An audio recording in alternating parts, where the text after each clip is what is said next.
어, 보통 정책협의 하면은 총무님이 나와서 조금 도움을 제공하고 그리고 취지도 설명하고 하는데 올해는 부득이하게 지금 자가격리 중에 있기 때문에 제가 조금 그 역할을 해야 되겠습니다.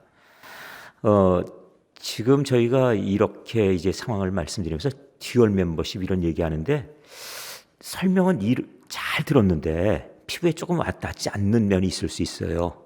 왜 그러냐면 이게 도대체 이중으로 우리가 회원권을 갖는다는 게 도대체 어떤 의미가 있는가? 제 사례를 하나 들어드리면 조금 더 설명이 쉬울 것 같습니다.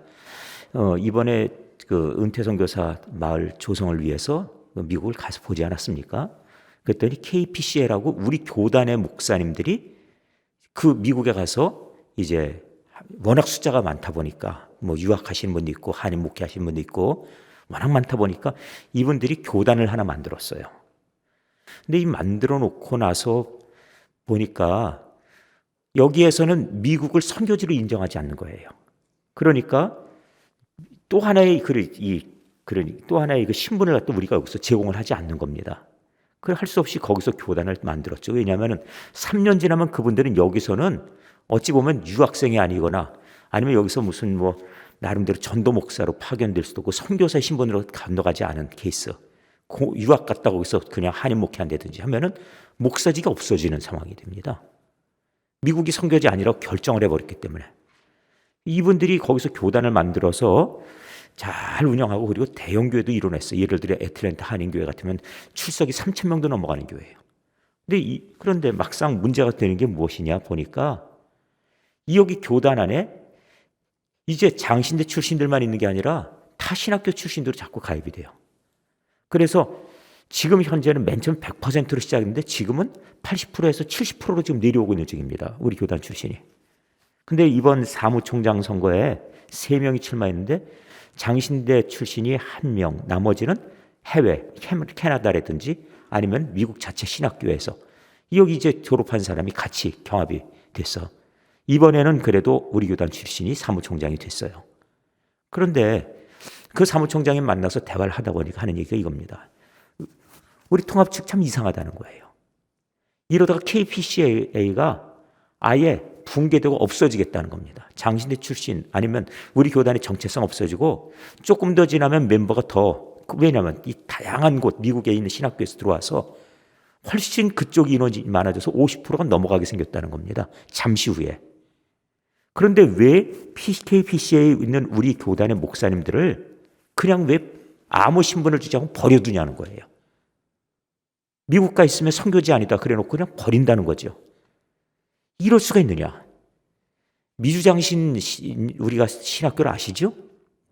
그 신학교도 똑같은 얘기를 해요. 여기에서 우리 지금 미주장신 물론 미국에 이제 유학을 직접 가서 수업을 듣는 사람들도 있지만 여기에서 등록을 하고 그리고 여기에서 이제 영상으로 이제 공부하는 사람들이 있는데 영상 수업이 무슨 수업이냐 그걸로 해서 자격 안 준다는 거죠. 근데 안 준다고 자르지만 말고 그래서 제가 지난주에 우리 부총회장님 만나서 그런 얘기를 했어요. 안 된다고만 하지 말고 자꾸 장벽만 세우지 말고 되는 조건을 얘기해라. 미국 가가지고 그러면 예를 들어 1년을 수업하고 와라. 아니면 어떤 과목을 반드시 이수해야 된다. 이런 조건 주어서 영상 수업과 병행하게 해서 하면 되지.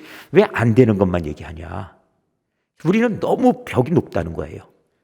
총회 파송 선교사 딱 정해놓으면은 다른 것 그냥 전도 목사를 암만 많이 보내도 그분들이 그 총회 파송 선교사회에 들어올 자격을 전혀 줄 수 없는 그런 어떤 벽을 만들어놔요. 왜? 선교사님들이 생각해 보기에 아니 저렇게 전도 목사로 나왔는데 우리가 몇 년 됐다고 우리가 그냥 받겠나? 아니죠. 그렇게 하지 말고 예를 들어 5년 일했다 아니면 7년 일했다 이러거든. 그 다음번에 총회 파송 선교사가 되는 과정을 또 만들어 주든지 아니면 준회원에서 그 다음번에 그 다음에 정회원으로 올라오는 어떤 그 계단도 만들어 주든지 이래서 총회 파송 선교사회로 같이 들어올 수 있도록 해야 활동이 되고 협력이 되지 왜 버려두냐는 거예요. 그분들은 우리하고 총회가 무슨 상관이 있냐. 그리고 전도 목사들이 나가서 오히려 불만이 갖고 모든 것에 있어서 우리 교단에 계신 목사님들은 자부심 있고 그리고 힘 있는데 막상 이렇게 저렇게 나가서 사역하는 모든 분들에 대해서 신분이나 제한 이런 것들을 다 벽을 만들어 놓고 있다 보니까 결국 진입할 수도 없고 협력이 되지도 않고, 그러니까 이 선교가 더 역량을 발휘하지도 못하고, 이런 것들을 따라서 이 다문화에 관한 사항도 이름은 다문화 선교처로 바꿔놨는데 국내 우리 규칙부에서 다문화 선교처라고 그랬다고 해서 어떻게 그 사람들이 선교사를 할 수 있느냐, 이렇게 하고 작년도에 벌써 거부가 됐어요. 우리는 해외 다문화 선교처라 했는데 다문화에서 일하는 사역자들을 선교사라고 하지 않으니, 이런 것들이 우리들에게는 지금까지 우리가 세우는 벽들 아니냐는 겁니다. 그래서 이번 우리 선교정책 세미나에서 특별히 이제는 함께 할 수 있고 현실적으로 막혀있는 것들을 뚫어주고, 그래서 더 큰 선교의 어떤 틀을 만들어내야 되겠다. 왜? 지금 이런 것들로 해서 우리가 막 뺏겨가는 것들이 있어요. 하나만 예를 더 들겠습니다. 예를 들어서 일본 같으면 우리가 교단이 없어요. 그럼 우리 교단의 목사님이 일본 선교사, 거긴 파송이 되니까 선교사 가서 사역합니다. 근데 그 다음번에 예를 들어서 동경 요한교회 같으면 한 6천 명이나 모이는 대형 교회예요. 그러면 일본에 있는 교회들을 우리가 교단으로 이렇게 묶어주면은, 그러면은 그 다음에 후임자도 마찬가지로 들어갈 수 있습니다. 우리 교단의 목사님이. 근데 교단으로 안 만들어주는 거예요. 우리 교단에서. 일본의 교회 몇십 개도 안 되는데 무슨 교단이 되고 노회가 되냐 이거지요. 자격 안 된다 그래요. 제가 이번에 미국에서 KPC의 사무총장님 그런 얘기를 했어요. 미국의 교회가 400개가 있답니다. 그러면 우리의 노회 1개밖에 안 돼요. 그런데 미국의 400개 교회가 진짜 한국의 400개 교회 노예하고 똑같냐 이거예요. 진짜 그렇습니까? 안 그래요. 미국에서 한인교회 400개는 한국교회 4,000개국에 맞먹는다 봐야 됩니다. 그런데 불구하고 그냥 개수 400개라 생각해서 한국에 오면은 무시한다는 거예요. 와도 인사할 기회도 주지 않고, 그래가지고 작년도에는 인사할 기회도 없었지만 그 전에 오니까 인사할 기회를 통화주다 마지막 날 인사하라고 하려는데 첫날부터 와서 대기했는데 마지막 날. 그러다 보니까 4일째 가서 인사를 하는데 목사님도 몇도 없는데 그때 인사하라고 한다는 거죠.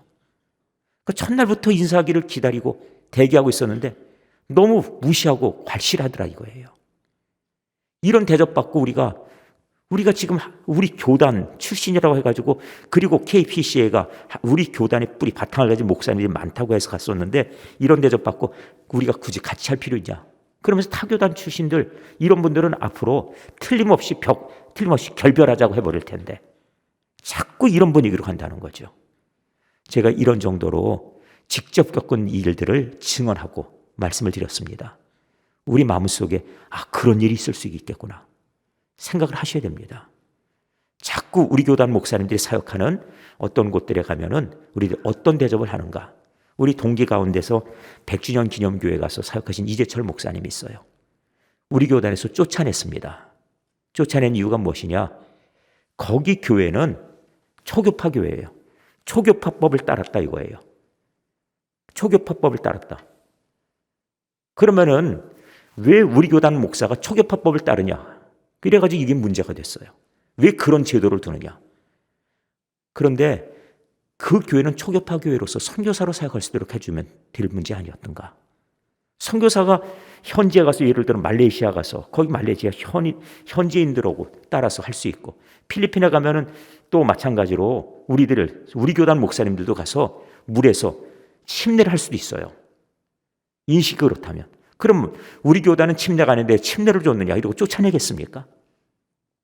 이런 거 생각한다면 너무 경직성이 있고 너무 자부심이 강한 것 아닌가, 이런 또 문제의식을 직접 현장에서 갖고 돌아왔었습니다. 제가 설명을 잘해드렸는지 모르지만 이제 조금 더 피부로 느끼시고, 그래서 미국에는 지금 현재 합동측에는 교단이 여러 개가 있습니다. 일본에도 교단이 있습니다.